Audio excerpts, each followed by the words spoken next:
ابتر وہی تم کٹا اور وہی بے نسلہ رہے گا۔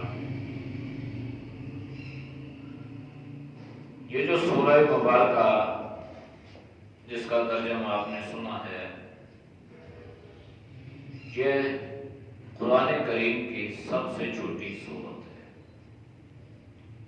سورت کوثر اس کو آپ اپنی زبان میں کہتی ہیں، نام اس کا سورت الکوثر ہے۔ سب سے پہلے تو اس کے بارے میں یہ سن لیجیے کہ کوثر سے کیا مراد ہے۔ کوثر سے ایک مراد خیر کثیر ہے،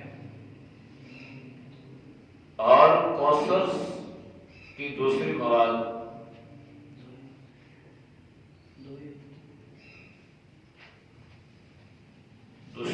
جو ہے وہ حوض کوثر ہے۔ خیر کثیر سے مراد یہ ہے کہ اللہ نے نبی کریم صلی اللہ علیہ وسلم کو دونوں جہانوں کی خیریں اور برکتیں عطا فرمائی، اور دوسری کوثر سے مراد یہ ہے کہ آپ صلی اللہ علیہ وسلم حوض کوثر پر اپنی امت کو اپنے دست اقدس سے پانی پلائیں گے۔ اللہ کے نبی نے خود فرمایا کہ جس کو اللہ کے نبی پانی پلائیں گے اس کو کبھی بھی پیاس نہیں لگے گی، گویا یہ پانی پلانا اس کی جنتی ہونے کی ضمانت اور دلیل ہوگی۔ تو یہ کوثر کی دو مرادیں میں نے آپ کے سامنے بیان کی۔ اب اس کا مختصر پس منظر آپ کے سامنے رکھتا ہوں کہ اس سورت کی نازل ہونے کی وجہ کیا بنی، نزول کی وجہ کیا تھی۔ ہر آیت یا ہر سورت کے نزول کی وجوہات ہوتی تھی، اس لیے اللہ نے کم و بیش 23 سالوں میں اس قرآن کریم کو جناب نبی کریم صلی اللہ علیہ وسلم پر اتارا ہے۔ اللہ چاہتا تو فوراً قرآن کریم ایک وقت میں آپ صلی اللہ علیہ وسلم کو عطا فرما، لیکن بتدریج آہستہ آہستہ اللہ نے آپ صلی اللہ علیہ وسلم کے قلب اطہر پر اپنے اس کلام کو اتارا، اور اللہ آپ صلی اللہ علیہ وسلم کے سینے مبارک میں اس قرآن کریم کو محفوظ کرتا چلا گیا۔ تو قرآن کریم جو ہے اس کی وجوہات ہوتی ہیں، اس کا پس منظر ہوتا ہے، بیک گراؤنڈ ہوتی ہے، یہ سورت کیوں اتری، یہ آیت کیوں اتری، رکوع کے اترنے کا مقصد اور وجہ یا سبب کیا بات بنی۔ تو قرآن کریم میں اس کو کہتے ہیں شان نزول، یعنی اس سورت یا اس آیت کے نازل ہونے کی شان، اس کی علت، اس کا مقصد، اس کا سبب کیا ہے۔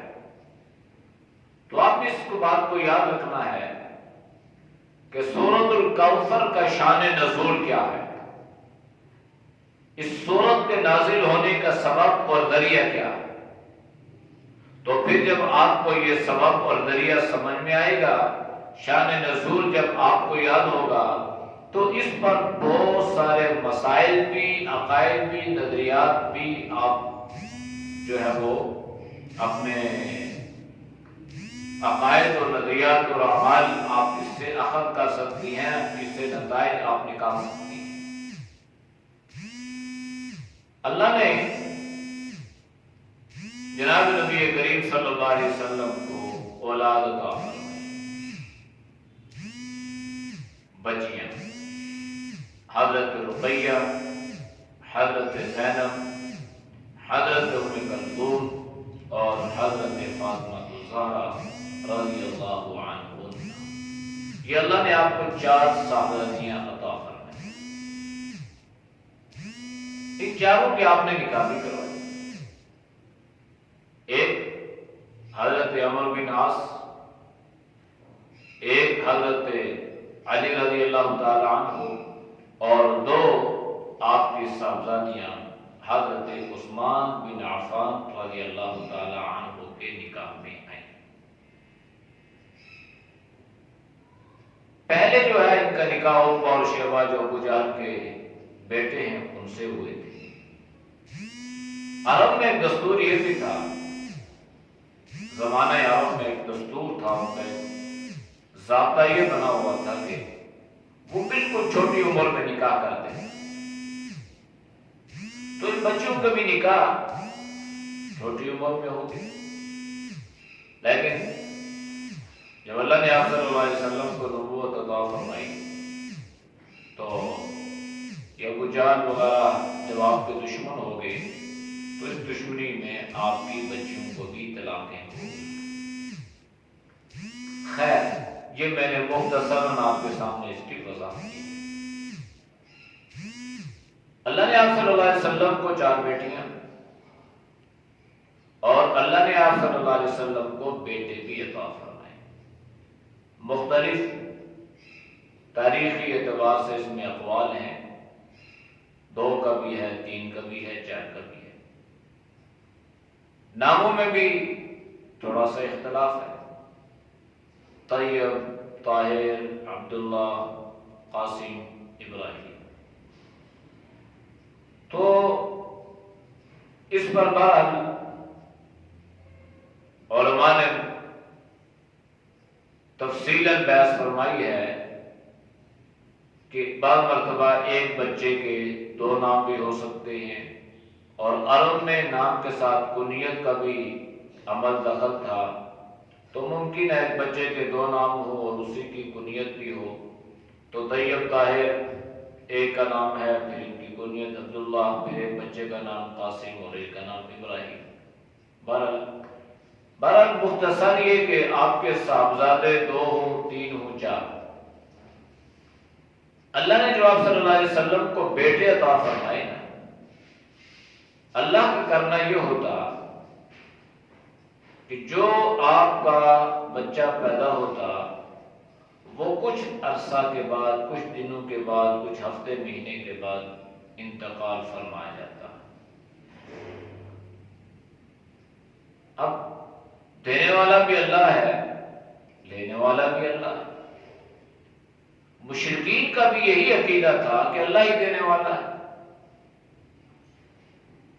اور اللہ ہی لیتا ہے، اور ہونا بھی یہ چاہیے، اس لیے کہ یہ اللہ کے بس اور اختیار میں ہوتا ہے، کسی کے اختیار میں نہیں ہوتا۔ اللہ نے قرآن کریم میں اس کی وضاحت بھی یوں بیان فرمائی ہے، ان اللہ لہ ملک السماوات والارض یخلق ما یشاء۔ اللہ جو چاہتا ہے پیدا فرماتا ہے، جیسے چاہتا ہے پیدا فرماتا ہے۔ اللہ کا پیدا کرنا اللہ کی حکمت پر مبنی ہوتا ہے۔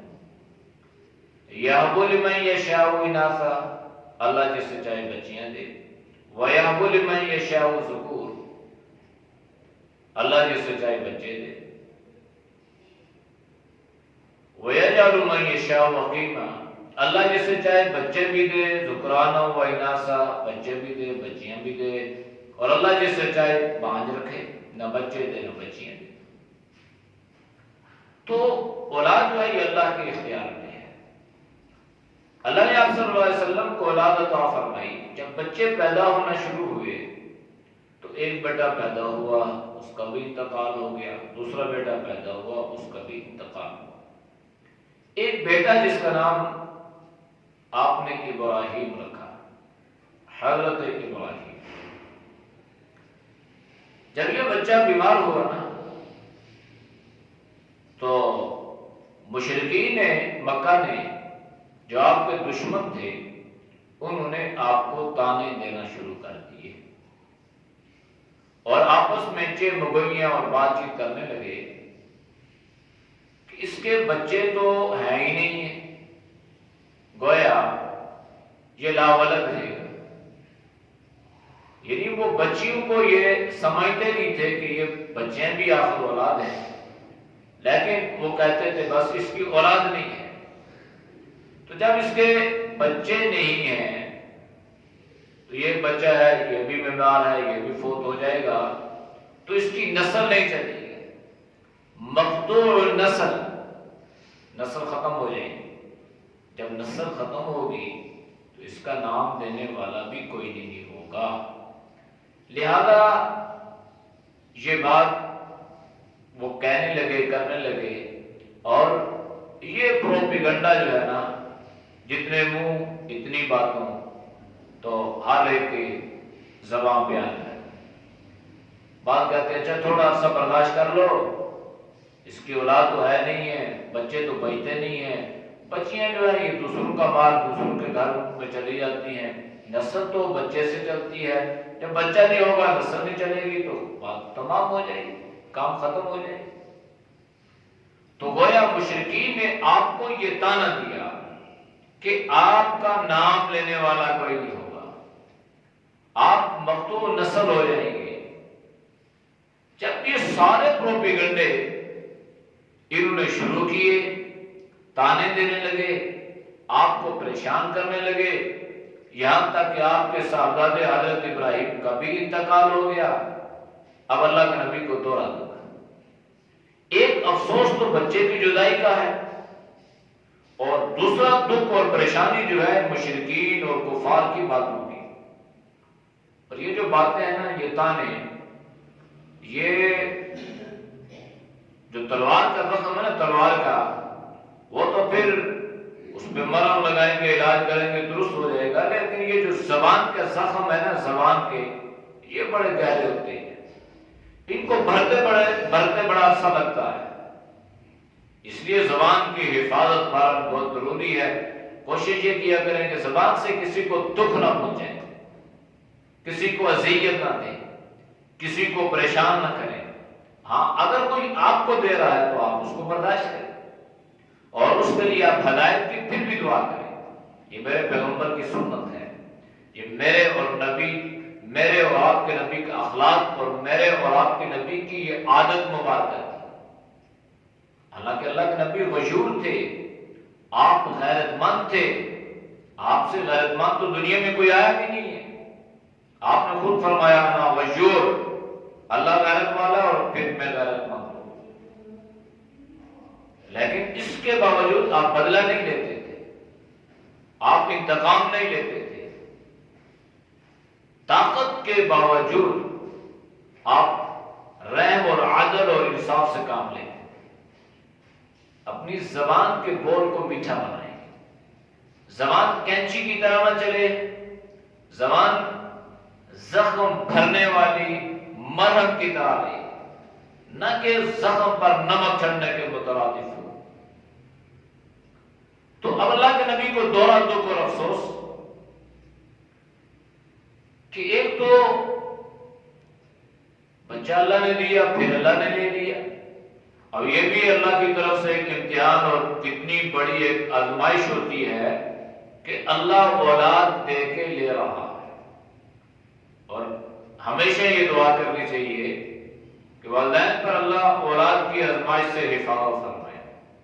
بہت کڑی اور بہت سخت آزمائش یہ ہوتی ہے کہ اللہ تعالیٰ کسی ماں باپ کو اولاد کی آزمائش سے دوچار کرے۔ ماں باپ جو ہے یہ اولاد کے صدمے کو برداشت نہیں کر سکتے اور اس کو سہ نہیں سکتے، البتہ اولاد اپنے ماں باپ کے صدمے کو برداشت کر لیتی ہے۔ تو اللہ کے نبی آپ اس کا دعویٰ شاید کر سکیں یا نہ کر سکیں کہ اللہ کے نبی کس قدر پریشان ہوئے ہوں گے کہ پہلے بچے ہوئے اللہ نے لے لیے، یہ بچہ بھی ہوا بیمار ہوا پھر اللہ نے بچہ بھی لے لیا، اور اب لوگ باتیں کیا کر رہے ہیں کہ آپ مقتول نسل ہیں، آپ کی نسل نہیں چلے گی، آپ لاولد ہیں، آپ کا نام لینے والا کوئی نہیں ہوگا، آپ کا ذکر اور تبصرہ کرنے والا کوئی نہیں ہوگا۔ تو لہذا اس بات کی پریشانی نہیں ہے، ہم وقتی طور پہ آپ کو برداشت کر لیتے ہیں، جب آپ بھی اس دنیا سے چلے جائیں گے تو پھر آپ کا نام کون لے گا؟ اب ان ساری باتوں کا آپ صلی اللہ علیہ وسلم کو بہت دکھ ہوا، آپ افسردہ اور پریشان ہو گئے۔ لہذا جب آپ کی پریشانی بڑھی تو اللہ نے سورۃ الکوثر اتار کے آپ صلی اللہ علیہ وسلم کو تسلی اور تشفی عطا فرمائی، اور قرآن کی یہ سورۃ اِنَّا أَعْطَيْنَاكَ الْكَوْثَرَ، ہم نے آپ سے آپ کے بچے لیے ہیں، ہم نے آپ سے آپ کی اولاد لی ہے، دی بھی ہم نے لی بھی ہم نے ہے، لیکن یہ آپ یاد رکھیے گا کہ آپ نے صبر کیا، آپ نے استقامت کا مظاہرہ کیا، آپ اللہ کی رضا پہ راضی رہے، لہذا اللہ جو ہے نا یہ بدل دنیا میں بھی عطا کر دیتا ہے۔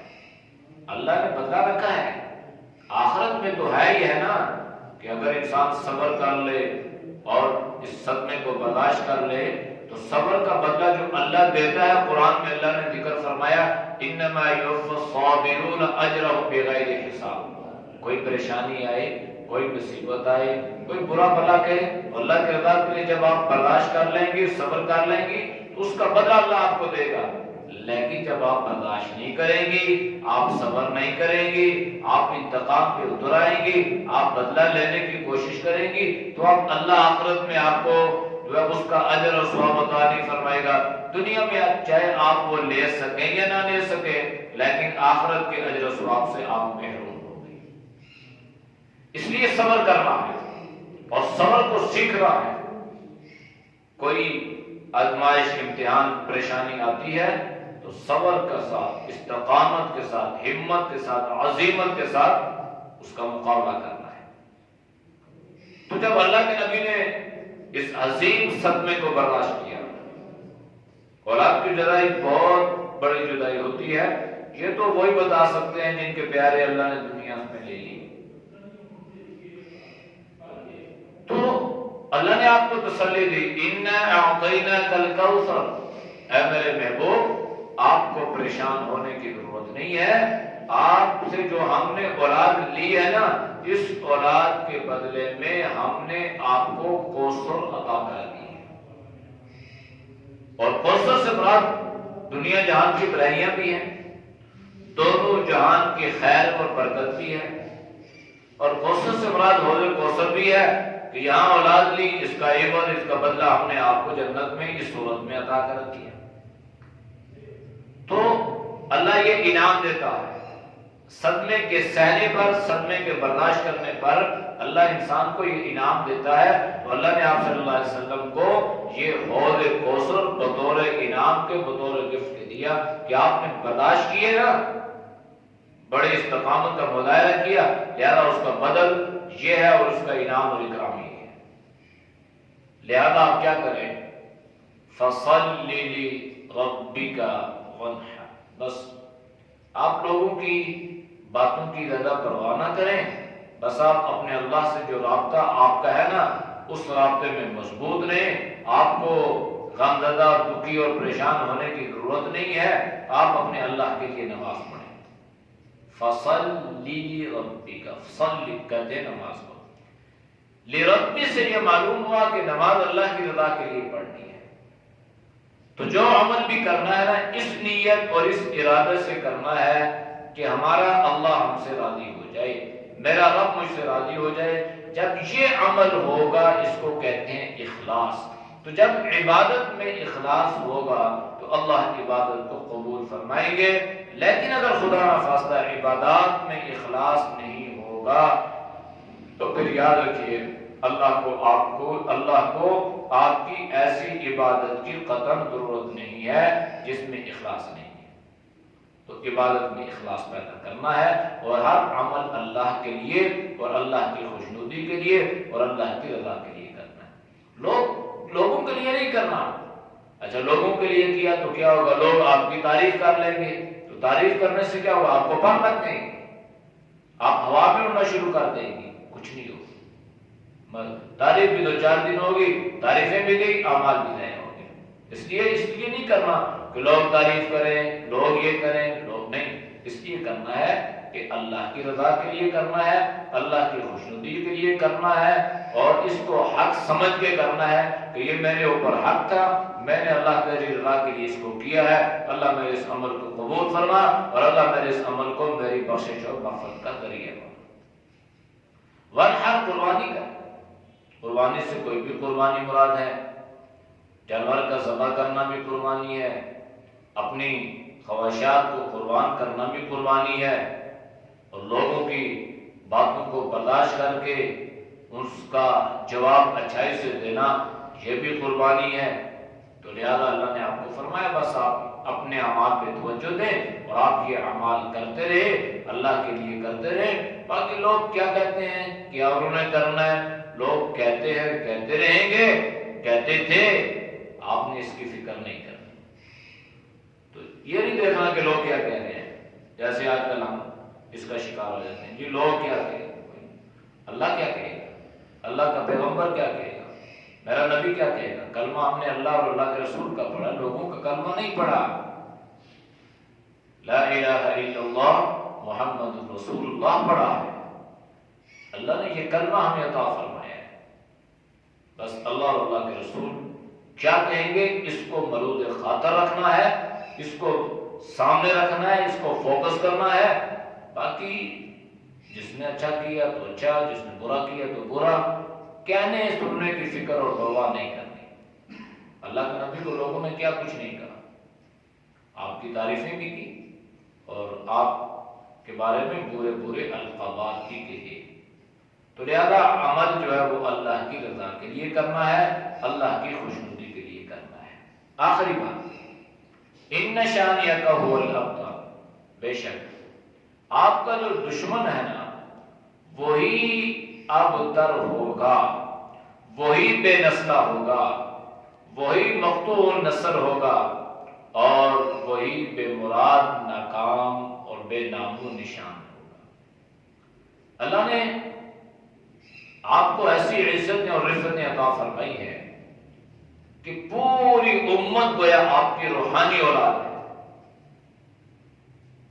مشرق مغرب جنوب شمال، پوری امت، پوری کائنات آپ کی گویا روحانی اولاد ہے۔ تو وَرَفَعْنَا لَكَ ذِكْرَكَ، یہ نہیں ہے کہ اولاد ہوگی تو نام بڑھے گا، اولاد نہیں ہے، اللہ چاہے گا تو اللہ نے پھر بھی عزت شہرت و نام کو بڑھا دیا۔ آپ کی عظمت کو، آپ کی شان کو، آپ کی بلندی کو اللہ نے قرآن میں بیان کر دیا، اور اللہ نے ذکر فرما دیا کہ ہم نے آپ کی عظمت، آپ کا ذکر، آپ کا شان، آپ کا نام کو بڑھا دیا۔ نام لینے والا کوئی نہیں ہوگا، تو اللہ نے کیسا نام لیا؟ لا الہ الا اللہ محمد رسول اللہ۔ جہاں پر بھی اللہ کا نام آتا ہے وہاں پر رسول اللہ کا نام لازمی آئے گا۔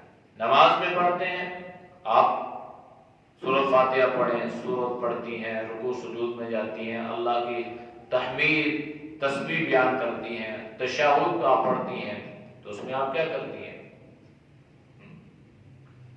التحیات للہ والصلوات والطیبات السلام علیک ایھا النبی۔